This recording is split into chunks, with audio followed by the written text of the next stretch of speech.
live with the best father and son team on the internet. It's time for Homie and the Dude. What is up, everyone? This is Homie and the Dude again. This is the father and son TTRPG and MMA podcast. And we are delighted to have Chris Eddy, the co-founder and CEO of Alchemy RPG. Chris, you're a he, him, and we are super delighted to have you and kind of talk about all things Alchemy. So welcome. Thanks a lot for having me, you guys. I'm stoked to be here. MMA/TTRPG. Those are two acronyms I've never heard together, but I'm excited about it. It's do you know what? We get that a lot. Actually, we get that a lot. It's weirdly there is a Venn diagram, though very small. though very. The overlap very is three people, as far as we've discovered. And we're two of those people. With everybody playing fantasy sports these days, which to me is playing Dungeons and Dragons as a sports fan, maybe there is a world there where we got fantasy MMA and we just make it D&D or something. That would be awesome, dude. We've definitely looked into some stuff like that for sure. To be fair, there's quite a community. I mean, it's passionate. I would say it's smallish. Yeah. There's quite a community. We had B. Dave Walters on a couple months ago, and we were wanting and prepared to talk about D&D, and back then it was WotC and all this other stuff. We literally sprungboard to MMA and just his history and love of it, and that was three quarters of the podcast. Yeah, we're talking about MMA awesome. and what he loved about MMA. Yeah, it's a beautiful cross section, and also obviously helps with GMing and things like that. We both watch a lot and have competed in things. So it means that we're very aware of how combat actually works, as opposed to what you see in kung fu movies with wire gags and things like that. Do you know what I mean? Yeah. But I definitely grew up on like the Hoist Gracie era, Ken Shamrock, that old stuff. And I remember as a kid, like there's nothing cooler than a guy in a karate gi, like beating up a 600-pound man in a ring. But yeah, I would say, yeah, it is pretty rare. Like, I think, if you embrace all the stereotypes of what, your typical RPG nerd is, I think what's really cool is like that's changing. I have the background as an athlete as well, like playing semi-pro football and stuff like that. And where 30 years ago, like that would never be a thing. I think now more and more I'll meet people at conventions who are like, yeah, I'm an athlete, or I work out and I play D&D, and I care about my health. So it's kind of refreshing to see that. I fully agree. Do you know what's interesting? Like a lot of my friends, it's very funny. A lot of my friends have known me through my high school years. I was, very much a sports person, an athlete, a jock, whatever term you want to use. And then, I became, like a skateboarder and, martial arts lover and all this kind of stuff. And whenever I tell people, I'm into D&D, they're like, oh, wait, you with the skull cap, the tattoos, and the skateboard? You like D&D? And I'm like, yeah, it's freaking awesome. And so I feel that it's nice as well that I think, once the whole COVID thing happened and everyone got online, especially within the D&D community, we just started discovering pockets of people that you're like, oh wow, I'm actually really similar to you guys, or oh, we're of similar kin, outside of D&D, so we can be friends in D&D, that kind of thing. Yeah. And I think that was one of the best things that happened about COVID, was just finding and realizing how vast the community was. A lot of people think it's, Stranger Things, young kids, nerds, blowing their nose and and rolling dice in the basement. But, it's a much more wide and expansive community. I mean, look at B. Dave. Dude is 6'9" and a freaking athlete. I met ridiculous. him in person for the first time at Gen Con this last year. And, we were like sitting down at a meeting and then he stood up and he put on a mask, and it was like this Darth Vader mask. and I was like, whoa, like this is a specimen of a human being. He is so tall. But yeah, right. Anyway, I think, I had a kind of a similar like upbringing too. In high school, started off playing sports, and then started skating and playing guitar and smoking weed and all that stuff. Yeah. And that's sort of like changed through these different, like, I guess, buckets and stereotypes that I jumped into. But one thing that was always there since I was a little kid was playing board games and making my own, fantasy. I remember hacking my Hero Quest set so many times with my best friend and my brother, and we'd create our own adventures, and we were playing D&D before we even knew D&D existed, and then getting into the whole like fantasy MMO era with Ultima Online, and just like falling deeply in love with that. But it was always like that constant that I never really shared with anybody or talked about, and I was never like embarrassed to be a nerd, I don't think, but like it just never came up as like a common conversation piece. Like, hey, what like nerdy voice are you working on right now for your like, skills? But I think that that's been, to your point, like it's especially accelerated with COVID, is people starting to understand and see that like there are a lot of people in this space. There are a lot of people really interested in fantasy and sci-fi and Doctor Who and the Stranger Things, like all these things that are kind of bubbling up. And you can call it the People magazine geek is chic, or geeks are inheriting the earth, or whatever, but I think it's always been there, and people are just embracing it more, and as it becomes more like mainstream culture. So it's very cool to see. Very cool. I want to jump into Alchemy, but I just had you mentioned, did you say Ultima Online? Yeah. Okay. So can you describe that to Bodhi? Because he has like, do you know it? No, I definitely have no idea. This is the very first MMO, and just describe like what your kit was and what the experience was, because he will, this is where it all started, really. Yeah. So I mean, you got to set the setting, and it was 1998. I had a Pentium 166, I think, with a 56K modem, upgraded from a 36.6. Yeah, old CRT monitor. And I was on AOL, tying up the phone line while my mom was yelling at me to the computer. But in all of that like archaic technology, I was playing a massively multiplayer online game with thousands of people at the same time. It was the first of so many things. It was the first MMO, but it was also like the first like real time server that was sharded. They called them shards because like in the Ultima lore, there's like a crystal and it breaks on the ground, and there are all these shards of the crystal encapsulate all these different worlds of Caesarea, which is like the world of Ultima. And so when they created the technology behind the game, they created all these distributed servers, and they called them shards. And now sharding is like an incredibly popular way, like an IT term for creating distributed servers and having them, sort of connect into one like matchmaking services and stuff like that. So like, I mean, there was a ton of technological pioneering that they did as well.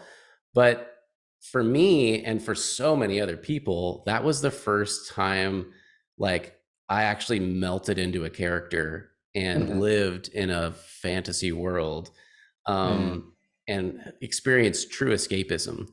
And when I look back on that time in my life, 1998, like escapism became like my like the ultimate thing I was always seeking. And that ultimately led me into a career where I was building tools to help people escape, their reality, whether it was good or bad, but just to, I think, have yourself melt into a different world is like, I think something that so many people enjoy. It's such a necessary thing too. I think, my background's in like user experience design and working in tech, and I started off in music, like digital music, and I remember there was a point in my career where I was like, I just really want to like help the world, right? I want to use my tools to do something that's like super powerful. And I remember at that time joining Google, and I was thinking like, if I can help people like search the internet to like build a well in an emerging country or a developing nation, or like me learn all of my skills by like Googling it, that would be so much more powerful for the world than music. And I think through that experience, I realized like the importance of entertainment and escapism and artistic expression and all that stuff. And I was like, well, shoot, like music, gaming, TV and movies, it's all such an important cornerstone to our society. It's storytelling, it's escapism, it's entertainment. But those things are, I mean, we're lost without those things. So anyway. 100%, dude. That was the most awesome answer ever, and I think, you know, across the board, you touched on so many different things, and I think, you know, for me growing up as well is a very similar thing. You know, I often would, you know, the circles that I ran in, we're not talking about Lord of the Rings, and we're not talking about freaking like Yu-Gi-Oh cards, and we're not talking about, you know, like, you know, animes or things like that. Do you know what I mean? And so I think, you know, for me as well, I had all that underlying stuff, and it's always been a case, you know, for me as well. I didn't have as much of, I didn't do much gaming and things like that, because where I grew up in America, you know, PlayStation 1 was in existence then, basically. And then when we moved to Spain, we didn't even have a TV. We didn't have anything. So for me, my whole thing was getting into adventures in my own head, making up stories that I'm like going off into, you know, up into the, like the, you know, campos as we call them, like up into the farming areas and down to the beach, and, you know, and just making up all this stuff in my head as a young kid, back when, you know, parents would let their kids just roam about and do wild things. You know, like, I think you're right that escapism is such a big part. And I love that you had this kind of circle that went from, you know, being like, oh man, music isn't the one, and like that's not giving enough, to then coming back around and realizing, holy shit, you know, actually some of that stuff is actually what gives the most. And I think, you know, I talk about this with Tom all the time. If you look at like consistency amongst humans throughout all of time, like if we think about the things that have been there since the beginning, you know, it's hunting, it's gathering, it's telling stories, and it's making noise. And that is it. Do you know what I mean? And whether that making noises in the form of, you know, hundreds of years after cavemen, and, you know, billions and hundreds of years, all that kind of stuff, you have people sat around a fire telling stories, or, you know, playing, you know, basic instruments, or, you know, having ceremonies as tribes and things like that. Spiritual leaders that, again, are telling, you know, stories of the stars. And, you know, it's been a consistent thing all the way through. And, you know, it's for humans, it's key. And, you know, I respect as well that you said, you know, you're back in trying to do something for the community. You know, it's something that we say a lot with the Kickstarter that we're working on at the moment. You know, I say this, and I kind of posed this to Tom probably about 6 months ago, and he was like, wow, that's powerful. And I was just like, you know, I want what we make as a Kickstarter to be our love song to the D&D community. This is me saying thank you for years of pleasure and years of time that I've spent escaping and experiencing all that stuff. So this is my love song, and I hope everyone plays it on repeat. Do you know what I mean? I hope that's you know, that's what it's all about. And I think, you know, trying to give something back to a space and a thing that has given us so much throughout time. And, you know, TTRPGs are a beautiful space to do that. Of all the storytelling tools that exist currently, you know, film is spectacular, television is amazing, books are incredible, and you know, games are getting more wild as we go, you know, with VR and things, you know, taking their next kind of steps. I just personally think, you know, TTRPGs are a space that are so unique. It's so pure. Yeah. Storytelling is just so on a next level. There's so much freedom and abilities to, you know, explore characters, explore the depths of your character and things like that. And man, I'm thankful for people like yourself who are out here creating tools to help us push this forward and grow in this space as well. I would love to ask you a question, dude, about kind of the process of you doing all this. Because, you know, we talk about purity and we've talked about this with other tabletop makers, virtual tabletop makers, you know, the purity of the dice and the paper and the pencil and the theater of mind and all of that. what inspired you to take the leap into the virtual side and to bring kind of those tools together into one platform, as opposed to, you know, live along this purity thing that a lot of people talk about. A lot of the advanced D&Ders are like, yeah, if it's not with a pencil, you're not doing it the right way, you know, kind of thing, and whatnot. So I would just love to hear how you kind of came through this rediscovering TTRPGs and then going, you know what, it's time to build something that helps people and in that space.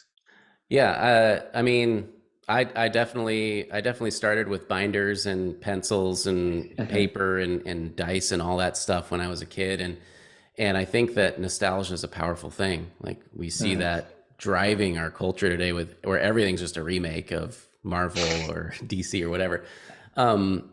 But it's not always the thing. I think that there's moments in time as we progress and we innovate. I mean, human beings, just to go back to, I mean, you put this in my head about us being hunter-gatherers and evolving, and we're tool builders. Like that's what we do. That's what makes us, you know, the top of the food chain over creatures and things that are much more powerful than we are.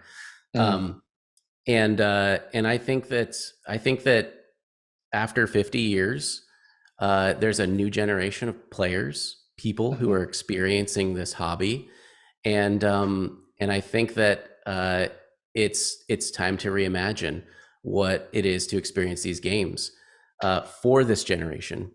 This generation doesn't know how to write in cursive. They don't. They think, you know, flipping a textbook is inefficient because you can't Command F and search your way through it.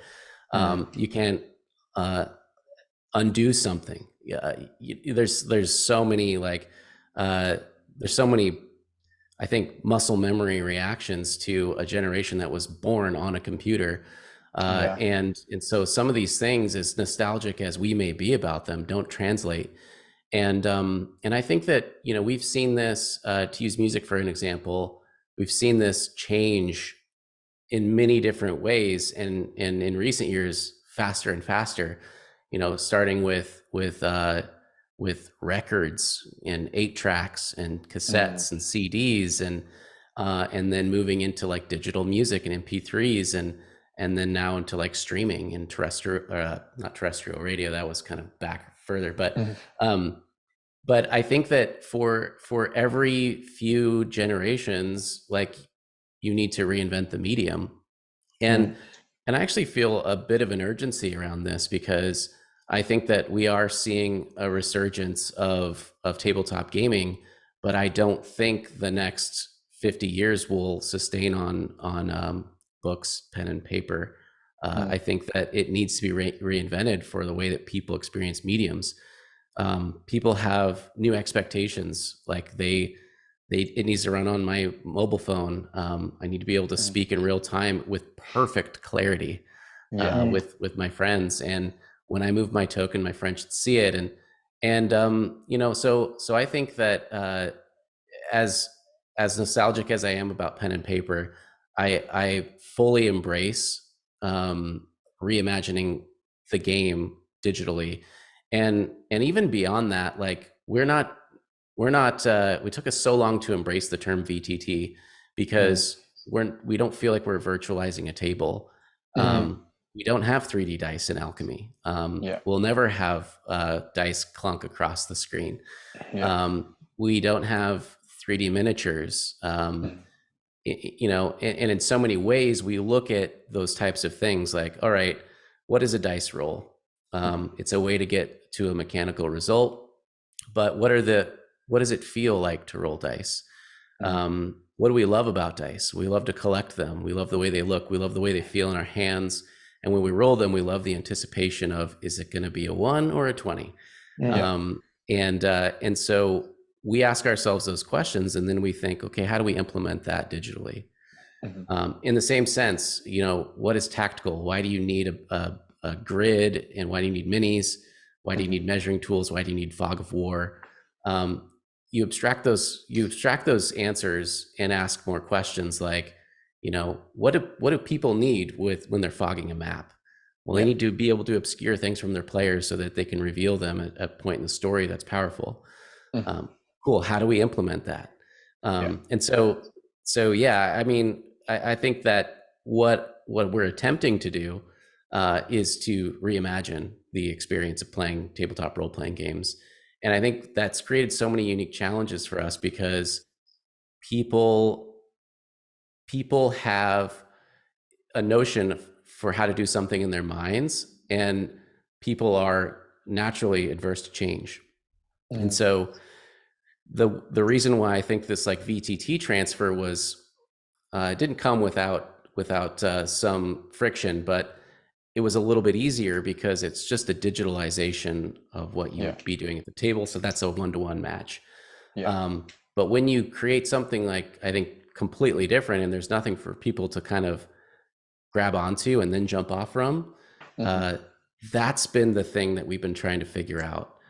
And I always go back to like that old Henry Ford quote where he's like, if I asked the people what they wanted, they would have said a faster horse, because in their minds, they weren't thinking about automobiles and this completely new method of transportation.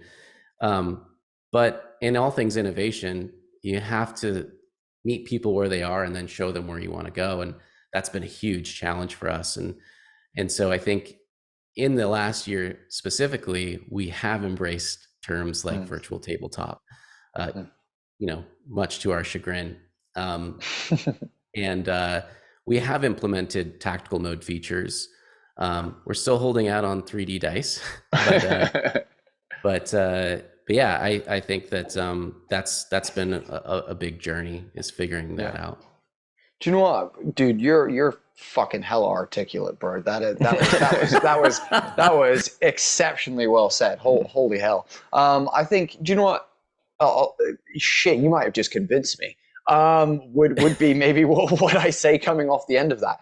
Do you know what? I wanted to ask Tom a question actually, based off of what you've said, because when Tom first picked up Dungeons & Dragons, or TTRPGs as a whole, as we've now played other systems, we started on pen and paper when we did Lost Mines of Phandelver. And then, from there, you have moved to more digital tools. You specifically, of people that I know, prefers using some of the digital stuff in terms of like D&D Beyond and things like that.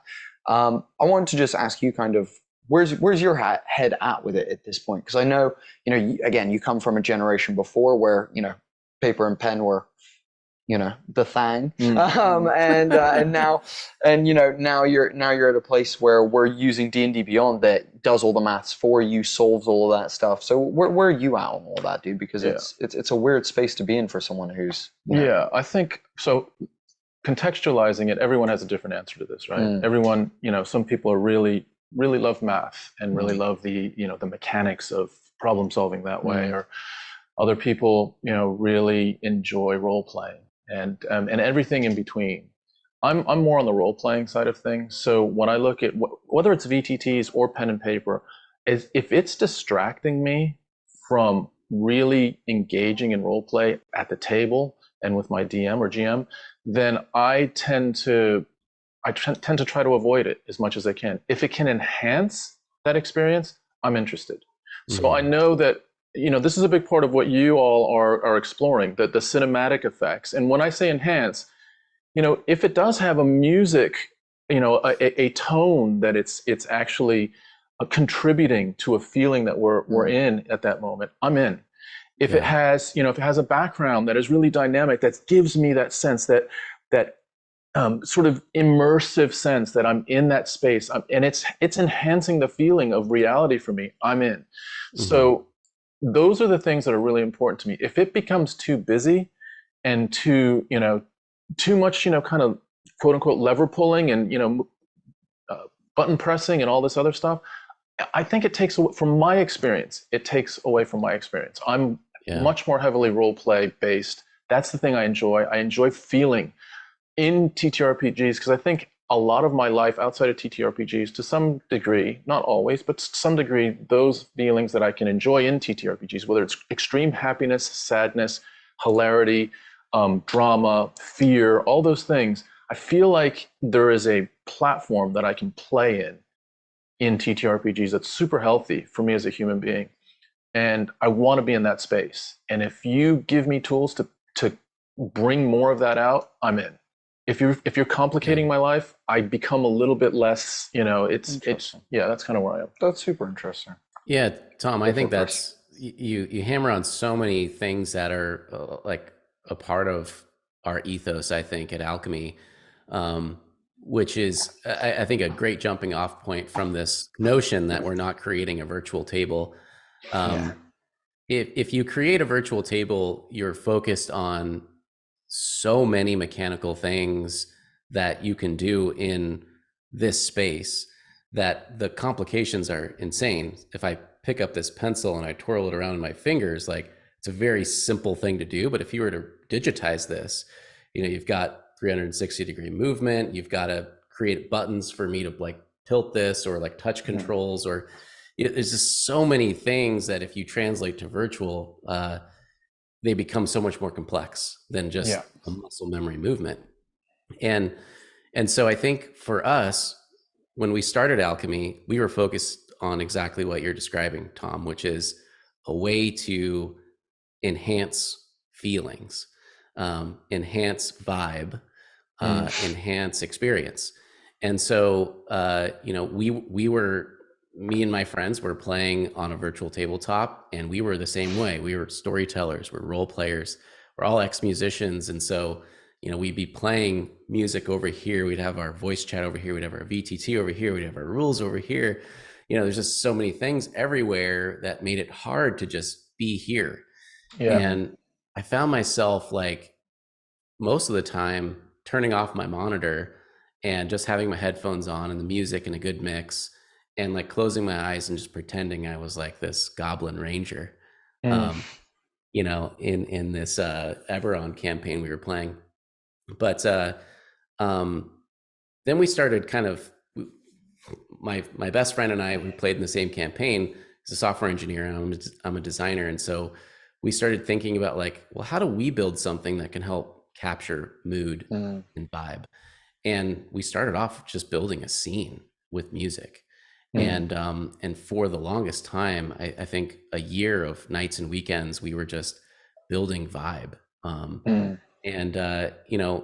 My biggest inspiration, like software inspiration, building all that stuff, was Keynote, which is the Apple version of PowerPoint, which is a tool created to tell stories. And, you've got your transitions and your slide effects, but everything is built out in a slide deck. And so the core of Alchemy is a slide deck with ambient music and sound, and now all the things we've built onto it years later. But it was always about manufacturing mood and vibe, and I think I think that's what I needed. I needed that to go to that place, and that's my hypothesis that I have for this new generation of players, is that they need it too, because maybe back in 1998 or 1980, we could sit in the basement with just paper and some minis and really go there. But now we've got CGI and incredible video games, cyberpunk, like all of this material and media that it desensitizes our limiter for the imagination. And so Alchemy is meant to be that purity. To go back to that first question, it is meant to capture that pure feeling of telling stories with your friends and role playing and exploring and doing combat. But it's a tool to exercise your imagination and get you to that place. I want to talk about like scenes and something else that I've noticed about your background, as well as also the Alchemy kind of layout itself. You seem to have a very minimalistic kind of vibe about you, in terms of, you got the plain white walls, everything's kind of spacious, and it feels the same when I look at Alchemy. When I look at Alchemy and, look through what you guys have and all the stuff that you've put out there, it looks so smooth. I love that dark theme kind of situation that you guys have going on. It's just very clean, slick, again, minimalistic almost in a way. And just the essentials, along with just gorgeous coloring, great like color palettes and things that you guys have chosen. We actually used your alchemy thing as reference for, we're working on a not a VTT at all, but a website of our own, and we used the minimalism and what you guys look like and the stunningness of your guys' design as a representation of something that we would be interested at looking at for hours, and something of a similar breadth. I just wanted to ask, where does that inspiration for you guys come? How did you get to the crux of being like, cool, this is going to be, this gorgeous, like almost dark gray kind of vibe to it, and adding this kind of, again, fantasy allure, it feels like, to it. How did you come to that, man? So I've got a really roundabout way of answering this question. So forgive me. No, it's all good. Run with it. Yeah. I grew up really poor, with a single mom, me and an older brother, and I hated school. Long story short, I never went to college. I never got any formal training in anything. My mom taught me how to work really hard and be driven, dedicated. I think I got an entrepreneurial spirit from my dad. Going into technology at a high tech level, it was always a place where I was a fish out of water. Working at Google with people who spent 8 years in an Ivy League school, and come from all this background, and I'm like this kid from a trailer park in Oregon, who's like, this really simple mindset. I remember honestly spending my first 6 months at Google, and I was like, what the hell am I doing here? Like, I don't even know half the words they're saying in these meetings. And so, like, when someone would ask me my opinion, they'd be throwing out all this big stuff and all this big words and training and all this stuff. And I'd be like, well, this is what I think. And it would be like, I think we should fucking move that button and do this and that. It just makes sense. And everyone would be like, oh, that's so profound. And really what it was, like, I think I went into that situation, into my career with like this, almost the shame of my upbringing. And then I just started owning it, that like, I am the user. I am the person you're designing all this software for. Amazon, Google, and Netflix. Like, I'm that guy coming home from my blue collar job and kicking off my work boots to watch, 17 episodes of Breaking Bad in a row. And so that simplicity is kind of what I'm getting at, of like, just make it make sense. Like, don't over engineer it.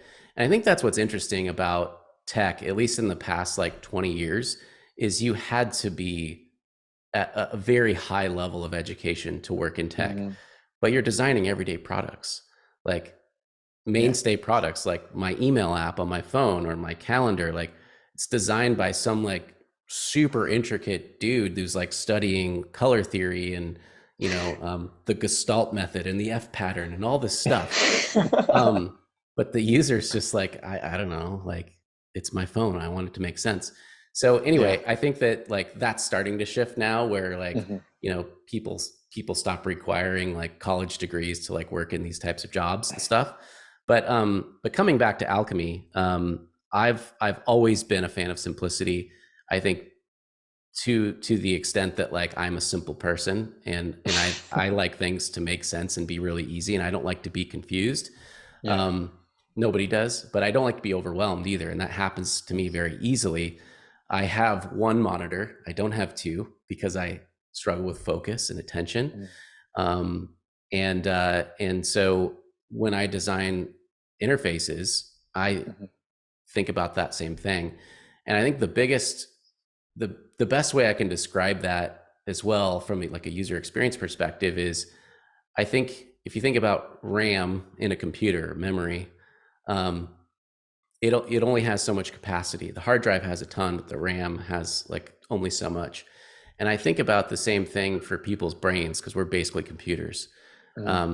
Somebody has only so much RAM in their brain, and everything you put on the screen whether it's a button or an animation or a transition effect or whatever it is eating up some of that processing power. And so the more of it you can remove that's not necessary in the moment, the easier something's going to be to use, and thus the more enjoyable of an experience it's going to be. And I think this is something that, like, all the VTTs out there, most of them are like 10 times more powerful than Alchemy with brilliant engineers behind them. But this is a principle that, like, I think if you look at a lot of them, there's just things everywhere and you can do anything and everything, but it's overwhelming to a lot of people. So yeah, that's my really long answer for simplicity. Dude, thank you for sharing that with us as well. You know what comes to mind is, back there's the old stories of Steve Jobs with the initial, well, I think it was the original, I'm not sure if it was maybe the iPhone or maybe even previous to the iPhone, but it was basically around, how does this feel in my hand, right? So there's an element of that I can see in Alchemy, but I see something else in you guys as well. And it might be interesting to talk about your team and how you went about this, because maybe the storefront of Alchemy is we're really sort of basic, kind of homegrown, simple type guys. But behind the scenes, if you are at all curious about how, for example, your Kickstarter was created, the associations and the collaborations that you put in across the board, like, it is insane. For us, we're just leading up to a Kickstarter right now. We know exactly how hard it was for you to put all that in place and have it displayed the way it is. I mean, having 5 decks, in effect 50 different deals that were struck for all of that content was insane. And by the way, congratulations. You guys killed it. You absolutely killed it with both the number of backers and the amount of backing was deserved. And we look at it as a real inspiration on how to do something appropriately. So can I chime in quickly? Yeah. I just want to say, like, something that has become very clear over this conversation. Now, I'm not sure if you're the person talking to people or whether you have someone else within the throws that is doing the, client liaising or whatnot. But if they're anything like you, I can see why all these, why we see people, why we look through the list of people that you're working with, as well as also people that have created content that you're converting for Alchemy or making into Alchemy. And it makes freaking a lot of fucking sense, dude. Why you're making these things? Because, dude, you're super well spoken, dude. You know exactly where your head's at. You're driven. And, dude, can I say something else as well? As a person who also didn't go to college, someone who is, been taught by my dad my work ethic, been taught by my mom my creativity, and has had to fight tooth and nail against, whatever society says about all of that. And it's at one point what Tom said about me not going to college and things like that as an American dad. And I think, I just want to say I'm inspired by your story. I'm inspired by what you guys have done. I'm inspired by, what you guys are doing, and that people out there can do it, and that, us, people like us who, and I would take a guess, but I wanted to ask you as well. I'm not sure. Are you neurotypical or neurodivergent? If you're happy to answer that question. I mean, I am a firm believer that everyone's on a spectrum of that. And I would say that, like, I have a borderline ADHD diagnosis. But yeah, I've always struggled with focus and concentration, and, like, I have to have a completely silent room to be able to read text, like something like that. So yeah, I mean, to an extent. Dude, that's super. Yeah, again, I'm neurodivergent myself, pretty badly dyslexic, and definitely a weird bit of ADHD that seems to be coming on as I get older, actually. But I just appreciate a lot of what you've said and the angle that you're coming from, dude. I'll be honest with you. I'll be 100% honest, because why not? I have got a VTT that I use as my, it's my, Shard Tabletop are my guys. I live and breathe Shard Tabletop. They have all my lore. They have everything that I have ever, put into Dungeons and Dragons. And they've even got stuff that I don't put into Dungeons and Dragons because I still use their VTT for other TTRPGs which they don't support and things like that. But I just have to tell you, dude, you are swaying me so hard into, one, just because, dude, I appreciate the people that are working on it. The people, what you're saying and stuff resonates with me in a way that, is very different to, a lot of other stuff out there. And I just want to say, dude, like you've won me over in this conversation. I 100% will be subscribing to Alchemy and diving my GM mind into the space so I can see, what you've put your work into, dude, because freak, man, I'm just blown away on my end. Nice. Just wanted to Thank share you. that with you. No, of course, that. dude. Like, no, of course.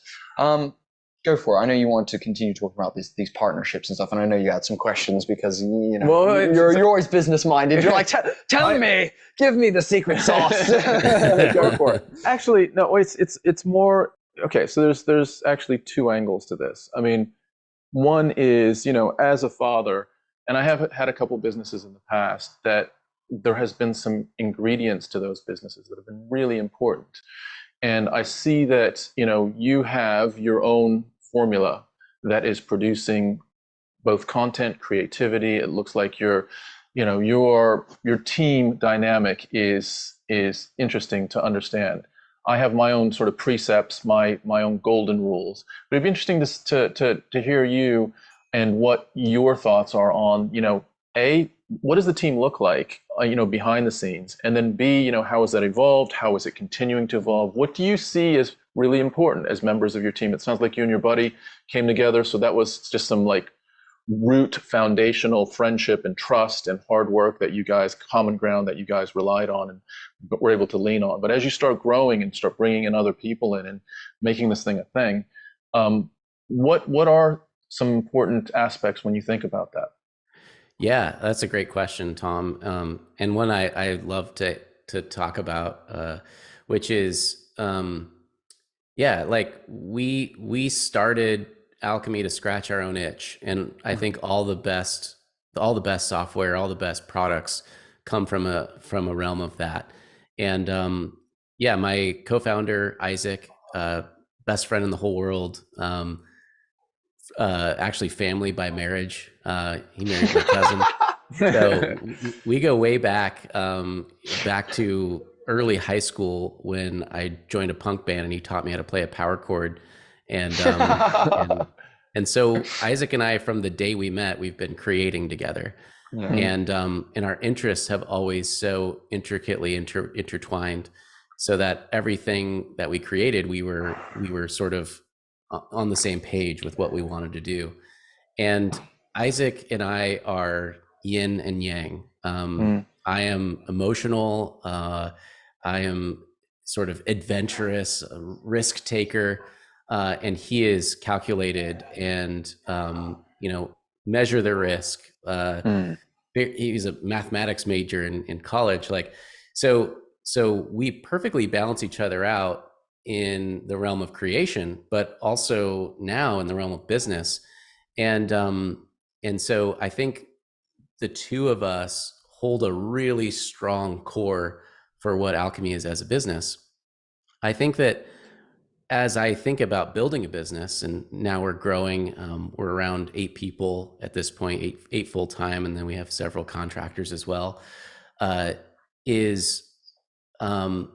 always but I went through my career working in laddered systems, where you're an L2 designer, so you're stuck in this pay band. We're only ever going to pay you this much, even though you're shipping work that some of our higher people are shipping. And I've just always hated that corporate bureaucracy or the systemization of a corporate culture. And I think a lot of that also comes from me being underqualified for every job I've ever had and being hired in at these low levels. And so my purview and my pay and all those things have always been predicated on that, versus just look at my portfolio, look at what I've done, look what I'm capable of. And I think that the last corporate job I held changed my life, and it was at Netflix. And Netflix has an incredible work culture. It's incredibly flat, and it's incredibly based on these two words, freedom and responsibility. And I think that when you hire people and you give them those two words as like basically their only guiding principles to do their job, do what you want. I got a no limit credit card on my first day starting there. And I was like, oh, wow. And my boss said, you have the freedom to use this money however you want, but you have the responsibility to own up to what you spend it on. And that principle applies to so many things. You want to try a big feature and ship it out to 100 million users, you have the freedom to do that, but you also have the responsibility to own the results, good or bad. And I loved that, and I thrived in that environment because I could finally just be free to break from the corporate bullshit and the levels and the approvals and the systems and just be truly creative. And Netflix has a volatile culture because not everybody's like that. A lot of people get fired because they need that structure. They need that tell me what to do next type of thing. But the people that don't end up thriving and creating one of the biggest, best businesses in America or on the globe.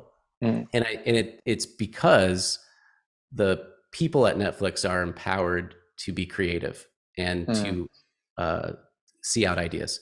Long story short, applying that to how I'm building Alchemy with Isaac is, we are hiring partners, not employees. And everybody I talk to, whether they're someone who ingests content or a software developer or a marketing person, it is, you own this vertical. And I trust you. Whatever you say is going to represent who we are. Capture our vision, and then use your skill set to push the vision forward in your area of expertise. And it hasn't always worked out. We've had to let people go. We've had some turnover.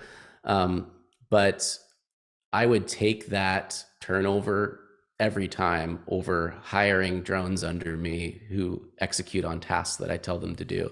And I think a lot of that also comes from me growing up playing in team sports, me playing in lots of bands. I've never been a solo artist. I've never been a quarterback.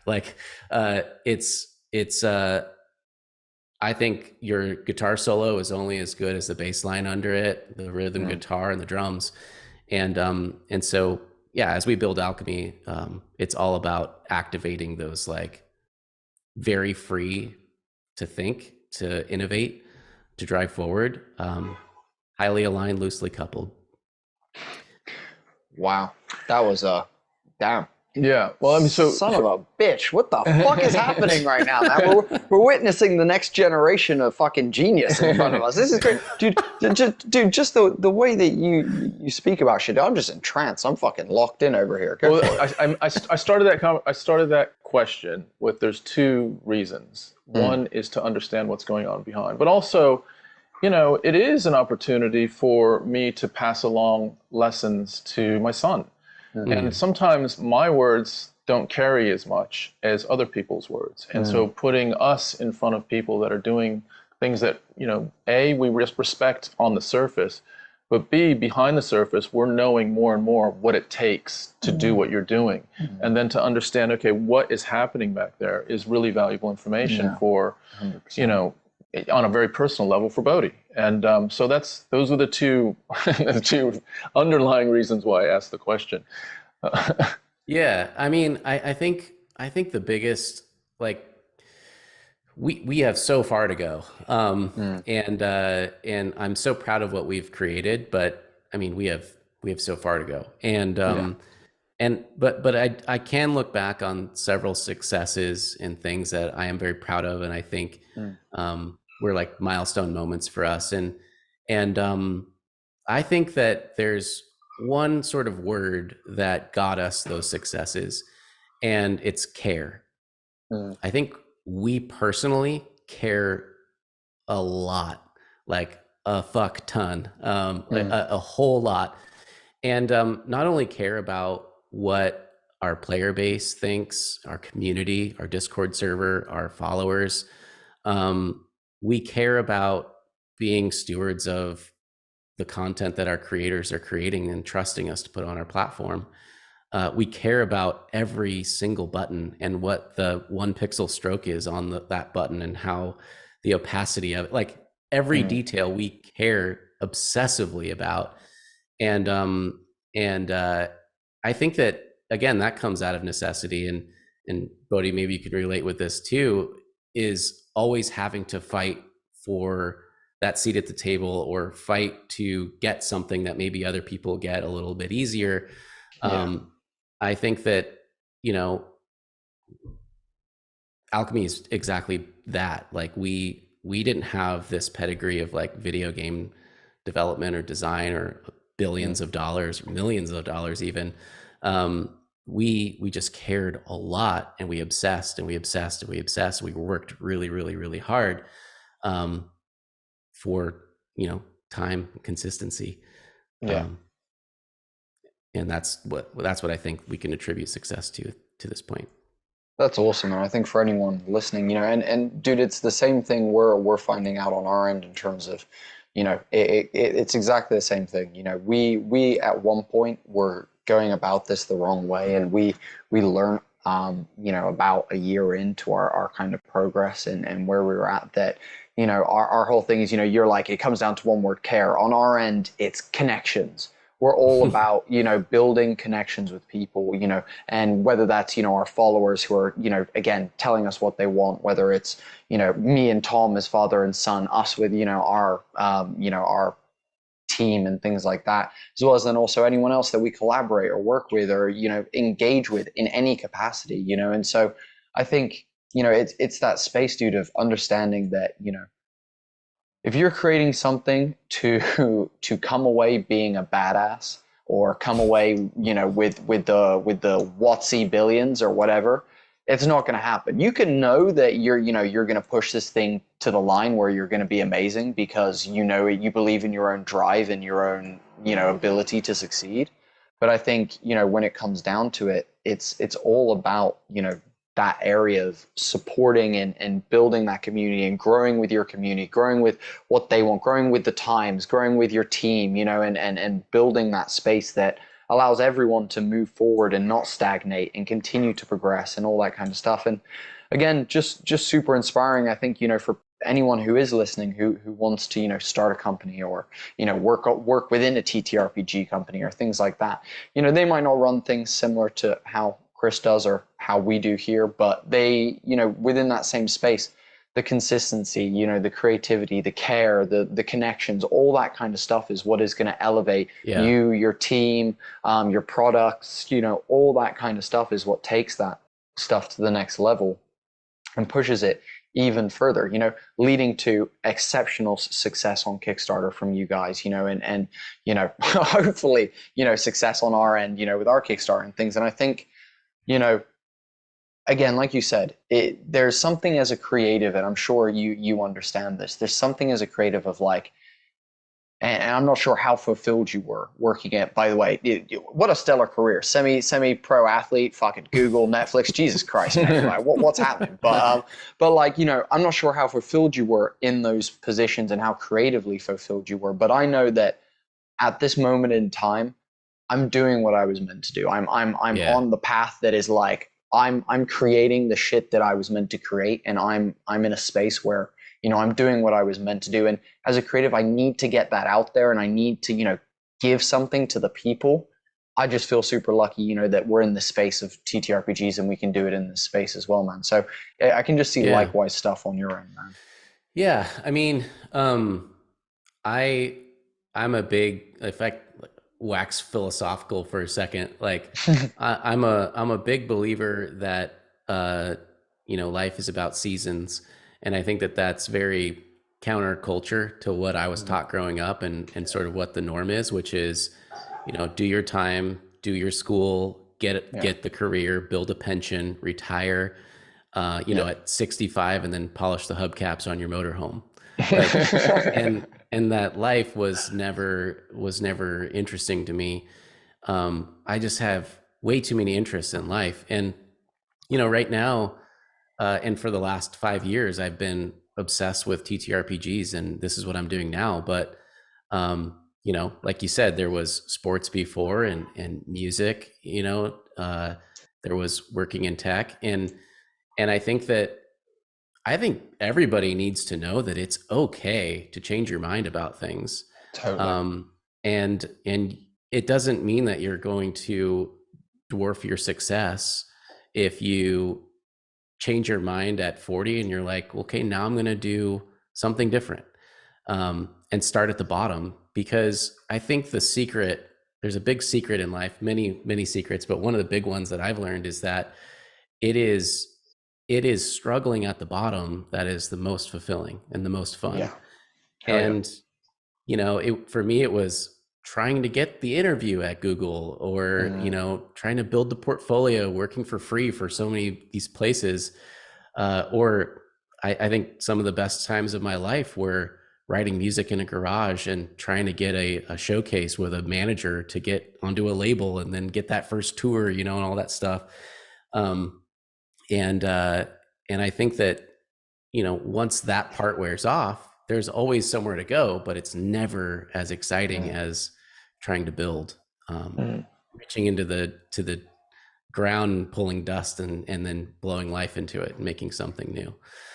So. It's dude, I say something similar. It's that I've said this actually since the first time I left, like to go traveling on my own.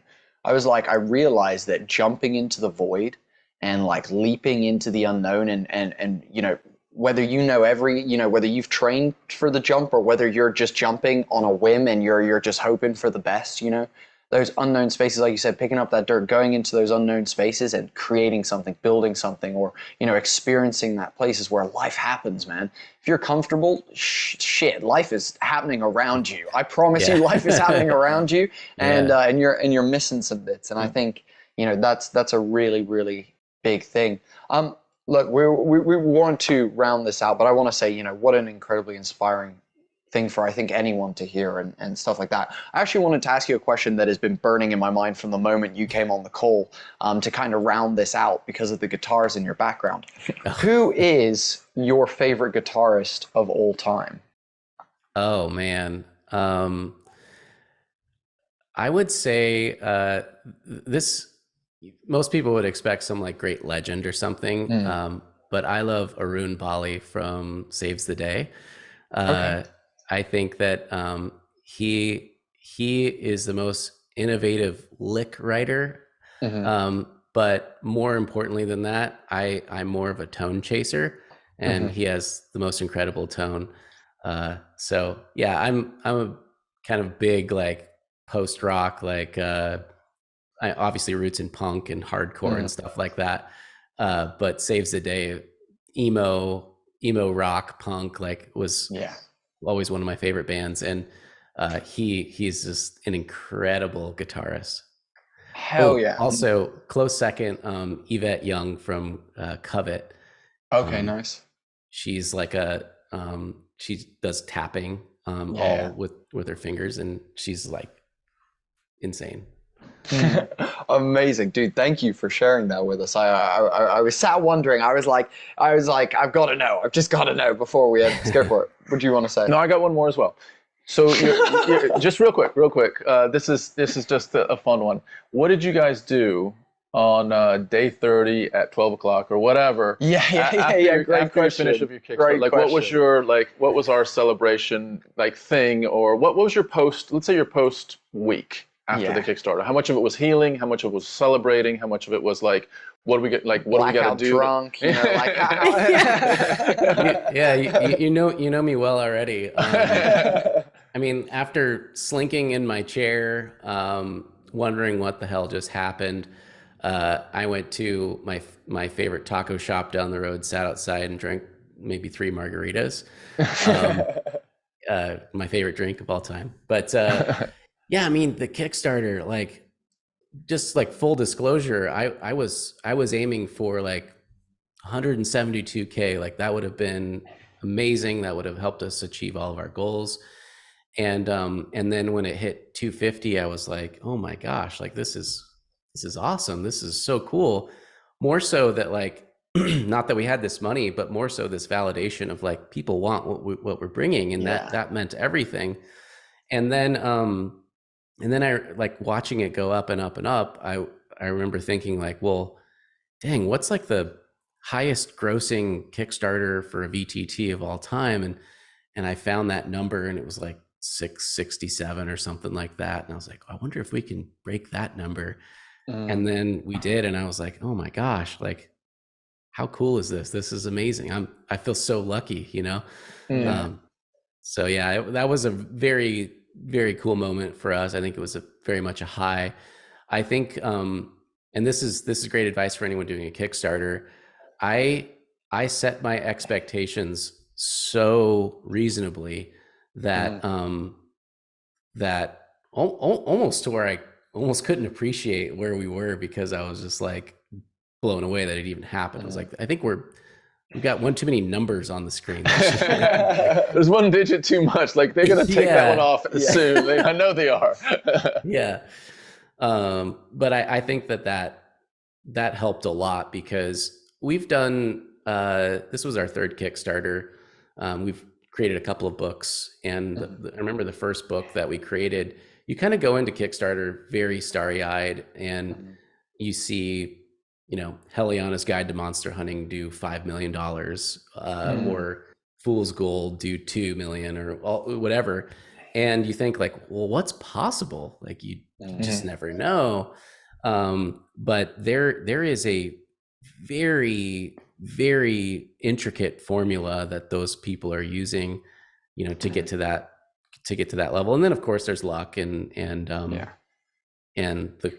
quality of the content and whatnot. But, you know, setting that expectation to a reasonable level is very key. I love that. That's a banging piece of advice to round this out on.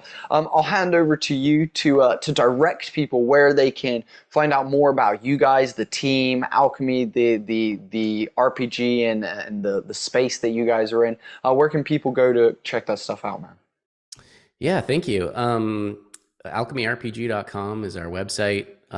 We just finished our Kickstarter.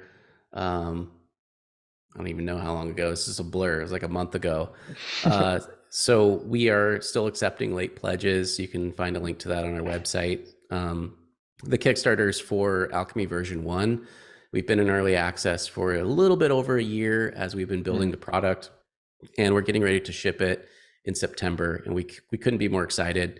The Kickstarter is a way to celebrate that, but also to activate all of our partnerships that we've built over the last couple of years. And they're basically just my wish list of all my favorite creators. So there's a lot of really, really amazing ones on there, from Chaosium to Paizo to Free League to Modifius. And so they've been incredibly supportive and incredibly gracious. And really, I feel like that was kind of the biggest like boon for me in this, was like, those people all put their names on our product and believed in us. And I think that's why we were successful with it. But yeah, there's a lot of great content available at a great price.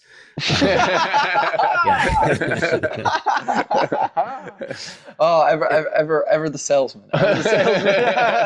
No, I mean, like, I was adding up, like, I mean, you create Kickstarter tiers and you want them to be affordable and stuff. And, you know, it was funny because the day before the campaign, someone was like, you should do like an all-in lifetime, just insane pledge tier. Yeah. $500. I was like, no one's going to, why would anyone back that? It's $500 for like a digital product. And so I threw it on there, and it ended up being our most popular pledge tier for like the first 2 weeks.